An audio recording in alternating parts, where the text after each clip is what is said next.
अरुणाचल प्रदेश में कांग्रेस को एक बड़ा झटका लगा है जब उसके वरिष्ठ नेता निनोंग एरिंग और जो बहुत सालों से कांग्रेस के साथ थे उन्होंने दामन छोड़ दिया है और बीजेपी का हाथ थाम लिया है। कांग्रेस के 2 विधायक और एनपीपी के 2 विधायक पाला बदल चुके हैं, बीजेपी के साथ चले गए हैं।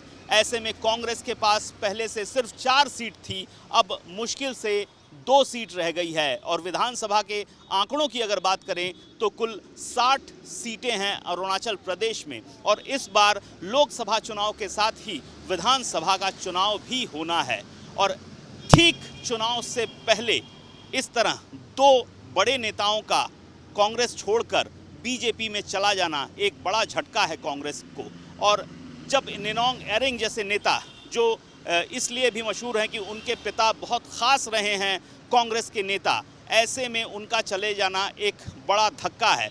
और निनोंग एरिंग ने कहा कि वो 2019 से ही कोशिश कर रहे थे कांग्रेस छोड़कर बीजेपी में जाने की, लेकिन कुछ वजहों से वो नहीं हो पाया और अब जब ये संभव हो पाया है तो उन्होंने पार्टी छोड़ दी है और उन्होंने एबीवीपी के साथ शुरुआती दौर में जुड़े रहने की बात भी कही।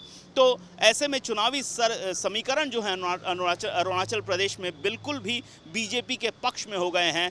पहले ही उनके पास लगभग 50 के आसपास सीट थी, अब और ज़्यादा हो गई है। तो आने वाले लोकसभा और विधानसभा चुनाव में इन जो चार लोगों ने जो बीजेपी ज्वाइन की है उसके बाद बीजेपी को एक बहुत बड़ा मोरल बूस्ट मिला है और इस बार बहुत ज़्यादा सीटें वो विधानसभा की वो जीतने की सोच रही है बीजेपी।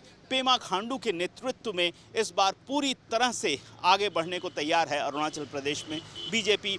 और अगर कांग्रेस की बात करें तो असम में भी एक तरह से झटका लग रहा है कांग्रेस को और उसके बाद अब अरुणाचल प्रदेश में झटका लगा है। तो वो नॉर्थ ईस्ट जहां पर एक समय कांग्रेस की तूती बोलती थी, वहां अब कांग्रेस एकदम मिटने के कगार पर आ गई है। अब कांग्रेस को सोचने की ज़रूरत है कि इस नॉर्थ ईस्ट में जहां उसकी तूती बोलती थी वहां पर ये स्थिति उनकी क्यों हुई है। कैमरामैन तापस बेरी के साथ अनुपम मिश्र, चुनाव आज तक।